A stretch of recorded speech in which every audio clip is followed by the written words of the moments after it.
Welcome back. General Motors putting hundreds of Americans back to work in its Lordstown, Ohio plant, largely thanks to pressure from the president. But with 2020 looming, the White House could be on the verge of a major bipartisan victory for millions in the Rust Belt. Here to explain is Daniel Turner, president of Power the Future. Thank you so much for coming in so early. Appreciate it. Thank you. It's great to be here. Used to seeing you on Late Night with Tucker. Yes. So this is the complete opposite. I can do all hours for Fox News. So this is great news. Let's take a look at the facts by the numbers for you as we get started. Nearly 100,000 coal miners at risk of losing some pension money by 2022.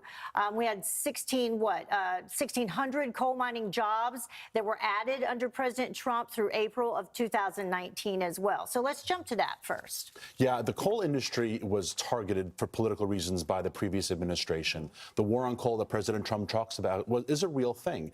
For political reasons, for ideological reasons, groups like the Sierra Club, billionaires like Michael Bloomberg targeted coal. And we know Hillary Clinton. We remember that moment when she went there. Yeah, and she told coal miners in Pennsylvania that she was going to put them out of business. And then she was surprised that she lost Pennsylvania to Donald Trump. So the coal industry has suffered tremendously. And there was a bipartisan piece of legislation to save the pension of these coal miners. And normally I wouldn't be in favor of a taxpayer bailout of a pension program. But this is a case where it was our government under the Obama administration that put coal miners out of work and put their pensions at risk. And I think we need to make that right. So what about this Lordstown plant? What is happening with that? Yeah, this is another example of how this president likes to see jobs stay in rural America, doesn't want them outsourced either to Mexico or to China.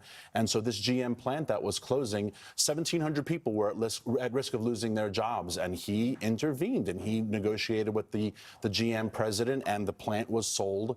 And actually GM announced that they were investing several $100 million into the state of Ohio. I don't think he's doing this for purely partisan reasons or political reasons. He cares deeply about workers. And if you're a rural Rust Belt worker in Ohio or a coal miner in West Virginia, it's great to have a president on your side. So how do you think this will play out in terms of the election moving forward? I mean, when you look at these swing states that President Trump won in 2016, that he will need again, and we're talking about Pennsylvania, Ohio, Wisconsin, it really does come down to jobs. And to see a president who cares about manufacturing, cares about energy workers, cares about rural America, I think they're going to vote with their wallets. So in terms of the unions, though, will they, throw their support behind President Trump? There was an interesting phenomenon in 2016 where union leadership felt obligated to come out and support Hillary, but the members secretly said, well, we're canvassing for Hillary. It's already happened with Biden in terms of the firefighters union. Exactly. So the leadership may choose the Democrat nominee, whoever that's going to be, and that's traditionally where they go. But the members, the ones whose jobs are on the line, when they see a president fighting for them, whether they're coal miners or any type of energy worker or in manufacturing, they're going to vote accordingly. It's all about jobs, and the president keeps bringing it. Exactly. So, all right. Thank you so much. Great to have you with us. Thank you. All right. Come back, please.